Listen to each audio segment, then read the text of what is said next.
Hi everyone, this is Stephanie from the Yale Alumni Association Regional Clubs team, and we are back for the first time in 2021 with a Yale Alumni Live today that we are very excited to have for you with my friend Brandon Sherrod, who is actually in Italy right now. So we're very excited to have him joining us with a major time difference to talk a little bit about his Yale experience. So we're going to get started with Brandon in just a moment. And as always, feel free to ask any questions that you would like in the comments. So let me connect Brandon and we're going to get Alumni Live. We're really happy to see you guys. It's been a long hiatus since the holidays. Hoping everybody enjoyed a little time away. There he is. How's it going? How are you guys? How are you doing? How are you, Brandon? Doing well. Thank you very much. I really appreciate it. I am so excited to have you here with us today. And don't be mad at me, but we're going to start in a slightly different way today because I just saw that here in the States, apparently, it is National Pizza Day. Oh, So wow. to just kick it off and to see where everybody stands that's watching, like I have to put you on the spot and ask you your favorite New Haven pizza spot. Wow. Okay. If you were here, I mean, you're in Italy, so like it feels like almost a bad question actually, because you're in Italy, you're going to be enjoying many Italian delicacies. But if you were here in New Haven, where would you go for pizza to celebrate National Pizza Day? Well, I'm gonna go with the sleeper. Everyone goes with the classics, Modern, Pepe's, Sally's. My favorite is Pizza at the Brick Oven, and my good friend Kadir, who's down on House Street, is one of my favorite spots. And his son Haji graduated from Yale. He was actually one of the managers for the basketball team. So whenever I'm in New Haven, I make sure that I go and check out Kadir and Pizza at the Brick Oven. It's one of the best spots in all of New Haven, in my opinion. You heard it here first. Brandon Sherrod recommends this pizza. Do not go to Pepe's. Do not go to Sally's. Hit up Brandon Sherrod's favorite spot. I love it. So, Brandon, thank you so much for being here. I'm excited to talk to you today about your Yale experience. So, what we usually like to do is get started with having you tell us, like, where you grew up, why you chose Yale, and then a little bit about your Yale experience. Yeah, sure. So I'm from Bridgeport, Connecticut, the greatest city in all of the United States, in my opinion. I ended up going to Yale because it was close to home, and I had a chance to kind of invite friends of mine from the area to experience Yale for all that it was worth. And, one of the big things for me was making sure that my family could see me play. And then on top of that, getting an incredible experience, both academically and athletically, playing Division I basketball, and also, making the 40-year decision that Coach Jones pitched to me to be a part of Yale basketball and the culture of just Yale in general. So that was why I chose Yale. And it's great because there aren't that many Connecticut kids that get a chance to attend the university. So that was really, really fun for me. A little bit about my Yale experience. So while at Yale, I was involved in a lot of different things. I got on campus and immediately met so many amazing people. Obviously, being on the basketball team, I had my core group of folks, but then I ended up being a part of an a cappella group briefly called Living Water. Also found myself being a part of some Christian groups on campus, Yale Faith in Action. Also was part of the Black Church at Yale, played drums there. And then as time went on, I ended up doing some other things on campus, started a group with my good friend Javier Duran called Team Sober, which was a group that allowed students who didn't want to drink underage to have a kind of support system. And we were doing that for a few years. And then I took a year off to sing with the Wiffenpoofs of Yale from 2014 to 2015. And then for 2015 and 2016, came back and finished up my time at Yale and graduated with a degree in political science. So that's what we're going to talk a little bit more about today, Brandon. When you and I kind of connected and talked about this episode of Yale Alumni Live, it kept coming up. If anybody's ever Googled Brandon, you're going to find quite a number of accolades and articles and things about him as a basketball star. I mean, you were Gatorade Player of the Year as a high school senior, right? Yep. So coming in with major accolades and coming in to play basketball, and you had a great 3 years. And then you made a huge decision to shift away from basketball. So let's first talk about your experience playing basketball. And I want to just shout out your friend, Justin, Yes. who was on the show a few months ago. And we talked a lot about what would have been the start of basketball season at Yale. And you guys were played together, good friends and teammates. So he talked a lot about what his years were like on the team. But tell us from your perspective what it was like being on that team and eventually, where you guys ended up being so successful and going to the tournament. But talk a little bit about your experience on the team, Brandon, what that was like. Sure. So I guess first and foremost, it's just an honor to be a part of such an incredible history. Coach Jones is he is the longest tenured coach in Ivy League history. And, it's just a pleasure to have played under him. Also Coach Kingsley, my guy, another Connecticut guy who recruited me pretty heavily coming out of high school. He was very instrumental in getting me to the university, and obviously having Coach Simon, who's an alum as well. So the coaching staff is awesome, first and foremost. And then just the support system of my teammates. I came in with a big group of freshmen. I think there were about five of us, I believe. And all the guys came from different walks of life. Javier was from St. Louis. We had Will Childs-Klein from St. Louis as well. Matt Townsend, who ended up being a Rhodes Scholar, is now at Harvard Med. Armani Cotton, who is now living in Oslo, and has started a really cool program called DOSA, which is a basketball training and academic program. And I think I'm missing one person. I think that was everybody. So we came in just as a big group, and immediately we were a family, and I was really grateful to have been a part of that. And then my first 3 years, we had some success on the court. We finished in the top 4 of the league every year. This was before they had the Ivy League tournament. And unfortunately, when I left to go sing with the Wiffenpoofs, it was really difficult because we had guys on the team who, were all going to be seniors. We were all going to graduate together, and that was our year to kind of win it all. But those guys ended up, getting a share of the Ivy League championship the year that I wasn't there. So, just my time on campus was a lot smoother. Having that connection, having that team camaraderie, and also having that support system has allowed me to become the man that I am today. And I'm really grateful because, some of my best friends were from that team. And we were able to actually have a lot of success on the court. So Brandon, talk to us a little bit about, because what I think is so special and unique about your experience is that you've had the success, you had this great group of friends and teammates, and you made a really big decision to shift away from basketball to join the Wiffenpoofs, who clearly have a very long history at Yale, but it is not basketball. It's not on the court. It's traveling around the world. And I don't think we've had any Wiffenpoofs on Yale Alumni Live. So give us a little insight into what that was like to make that decision, to tell people about that decision, and then about the experience ultimately, how that's shaped you going forward in your life. Yeah, sure. So the Wiffenpoofs was the oldest all-male collegiate a cappella group. Now it is both male and female. And when I joined the group, or when I was thinking about joining the group, I had to audition. And so as a junior, as a rising senior, you go and audition. It's about 15 minutes long. You come in, you sing in a solo, you sing a group part, you do some pitch matching, and it ends up being a really quick audition that could eventually determine, you having a chance to be a part of this life-changing experience, which is the Wiffenpoofs. And so what members usually do once you make the group, you take off a year of school and you end up traveling around the world. And so the Wiffenpoofs have been, to every continent. You name a city, they've probably been there. So when I was making my decision, I auditioned, but I didn't tell anybody that I was auditioning aside from, I think my girlfriend at the time, my friend Javier, and a couple of close friends. And my whole idea was that if I got into the group, it was going to be, cool, and I would, try to figure it out. But if I didn't get in, no one would know that I auditioned, and it wouldn't be a big deal. So I ended up getting in, and I was like, wow, this is an amazing experience, but I didn't think about how I was going to tell anybody. And I think my coach, Coach Jones, ended up finding out by reading the Yale Daily News that I got into the group. And so before I even had a chance to get to him, he was like, Brandon, what's going on? And so I come into the office, and, I'm like, Coach, hey, like there's this group I'm going to be in called the Wiffenpoofs. And he asked me if I could defer the Wiffenpoofs for a year. And I was like, Coach, like I can't, it's just, it's either you do it or you don't.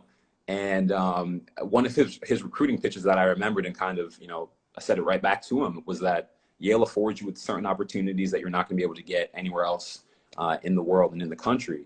And, after saying that to him, he obviously couldn't say no. He had to give me his blessing because that's what he recruited me with. So ended up joining the group and took a year off of basketball, and had to take a leave of absence from the university so that I could have that year of eligibility. But I always had plans of returning back to the team. And, after joining, we did a domestic tour in the United States, went to places like Idaho, Florida. We were in California, all over the place.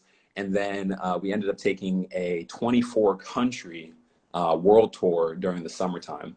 And that was just an incredible experience. We were in Europe, in Asia, in Africa, in Australia. It was just really a life-changing experience, especially for a kid like myself from Bridgeport, Connecticut, who hadn't had the chance to travel at all. And you know, having different friends of mine at Yale who told me about their parents going on these these yearly family vacations to foreign countries. For me, it was something that was really, really special, and I'm really grateful to have been a part of that.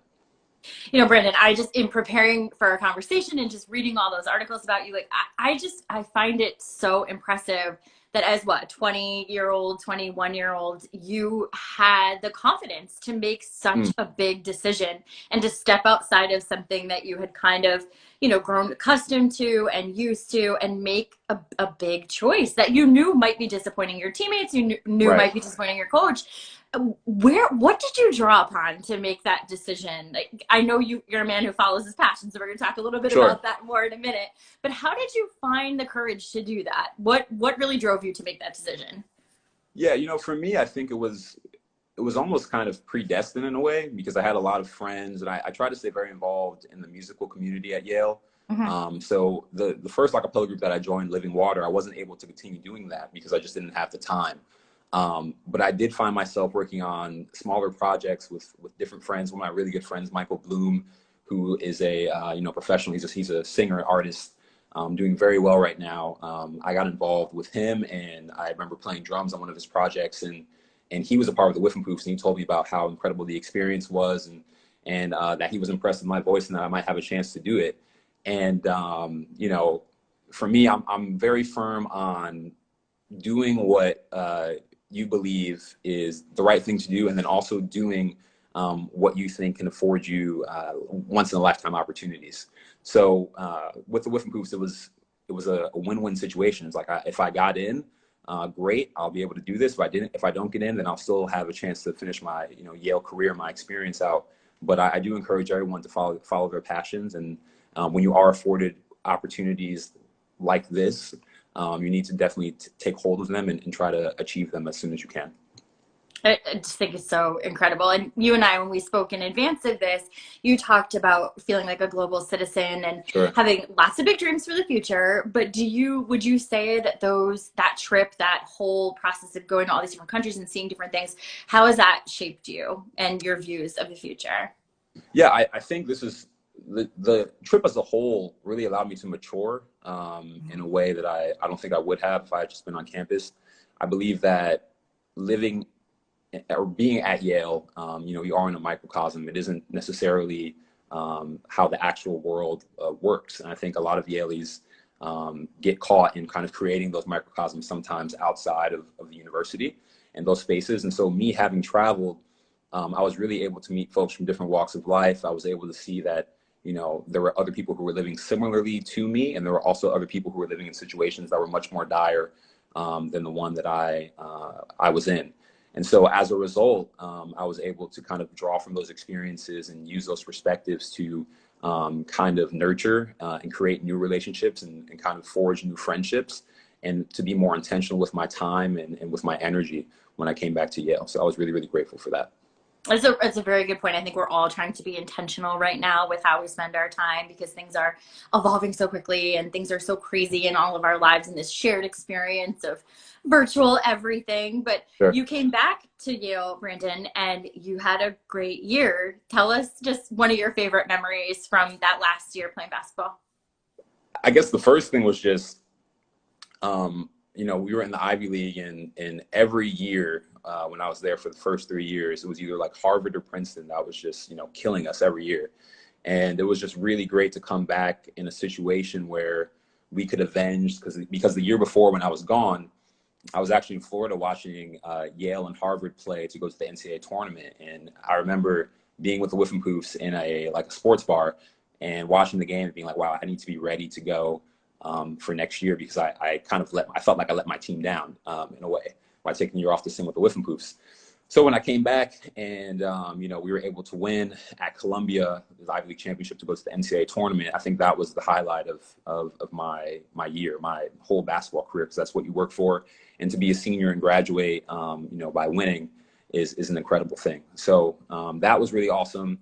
I think from a personal standpoint, I think it was just kind of playing well in the Ivy League season and also setting the NCAA record, which was something that was really, really cool. Being able to kind of have a crazy streak of 5 games in a row, and just again really grateful for my teammates for putting me in the right positions to be successful. But that was a really cool feat to achieve and a great record to still hold. Yeah, you do still hold it because I double checked to make sure. Yeah. And I was like, Sure. all right, Brandon, you hold that record. It's awesome. So I don't know if you can see this at the bottom, Brandon, but there's someone who would like to know what your favorite memory off the court with your team at Yale was. Ooh, that's a good one. Honestly, it would probably be just the time after we won, probably on like all the celebrations after winning the Ivy League championship. I remember we had a net cutting ceremony that kind of coincided with St. Patrick's Day weekend, and we were just kind of out and about meeting different people, and it was really great to see how the city kind of embraced us as their own, because you don't really see that connection all the time between Yale and New Haven. So it was really awesome to see folks showing that appreciation and love, and just being able to celebrate that with my teammates as a whole. Yeah, those off-court moments are somewhat private. I'm pretty sure that Justin was like, nope, I'm not sharing that private conversation. Or it might have been Jordan Carey from the football team. But either way, we know it's a special bond. Exactly. Definitely. So Brandon, tell everyone what you're doing right now. Sure. So I am in my 5th year of professional basketball here in Italy. I want to say ciao tutti per tutte le persone che sono qui d'Italia. All my Italian friends, I want to say ciao. I'm currently playing for Basket Cento, which is a city about 35 to 40 minutes outside of Bologna. And I've been here for the last 5 years because I love the country. My experience has been really, really rich. I've learned the language. I've met a lot of amazing people here as well. So, playing professionally overseas has allowed me to just really meet a ton of amazing folks. And it's really allowed me to open my worldview and my perspective. And I do feel like I am a third Italian, at least now after being here for the last 5 years. Someone asked who is your favorite coach, but I feel like that's a setup, so I'm going to let you pass. That had to be Coach Germano, for no question. No question. So Brandon, you've had this incredible experience playing professional basketball. You toured the world with the Wiffenpoofs, but you have some pretty strong plans for the future. Sure. And, it sounds like all of your cumulative experiences are leading you to this next phase, whenever it may start. But tell us a little bit about, what you hope for the future. Yeah. So long term, I do have, long-term plans of becoming mayor of my city in Bridgeport, Connecticut. I have a lot of love and a lot of passion for my city. I speak about it pretty often. I think anyone who knows me will know that I'm Brandon from Bridgeport. And, I'm very proud when I speak about where I come from. I have a family that's also very proud, and they've been pillars inside the community with my church ministry. And I also have a strong passion for education. I actually wrote my thesis on charter schooling versus public schooling in Bridgeport, Connecticut, and whether charter schools are affording students with an experience that is more advantageous than that of a public school. And, I really think that I can affect some change in Bridgeport if given the time and given the opportunity. So I'm really looking forward to potentially doing that. I love that. And I have to tell you, it's funny. I was talking to someone the other day about the lineup for Yale Alumni Live this month. And I said, hey, do you know Brandon Sherrod? And he goes, yeah, Brandon, he's from Bridgeport. So I think that is, I'm affirming your statement. It's absolutely awesome. True. That's and awesome. I also, I saw different Sherrod family members log in today. So I just need to say hello to Chelsea, because you know how much I love your sister, Chelsea. And, Brandon, it's so great to hear from you and to hear your story, because I think your Yale story is very unique in the decisions that you made while you were there and the things that it has set you up for in the future. Now, this year and last year were really strange years for graduates. They're entering a totally unknown world, not getting to do the things that they wanted to do. Like, what advice would you give to current Yalies? Sure. I would say, for one, use this unique experience, wisely, and not being on campus can be a blessing at times. I think that, again, the ability for people to kind of take classes remotely, and also to maybe experience academia in a different way can be really, really beneficial. It can allow you to focus on some different things. It can allow you to have an environment that may be more conducive to learning, depending on what your situation is. And I'd also say that, when you are allowed back onto campus, I can't speak for the seniors, but maybe for some of the underclassmen, when you are allowed back on campus, just use that time to, really appreciate everything that you have. I think this pandemic has really taught us that we really do not know what's going to take place in the near future. Things can change in an instant, and we have to be, flexible, and we have to make sure that we're making decisions and choices that can be, effective for the immediate future and not just the distant future. Live in the moment. Well, I know you're going to go live in the moment in Italy, but yes. I feel fairly confident that when you do make that mayoral run, the Yale community will rally behind you, because you just have so much passion for it, and it shines through everything. So I'm grateful to you for sharing your story with us today. And this isn't going to be the last time. We're going to talk again in the near future. And thank you so much for being here. We wish you great luck in your season, and we'll be rooting you on. We'll see you, whenever that mayoral run is. Just give us a heads up. We're ready to support you, right, everybody? No, I'm sure that everybody's with me on this. Thank you so much, Brandon. We'll be back with more Yale Alumni Lives, I think, next week. Stay tuned, and thank you to Brandon. Bye. Thank you. Ciao.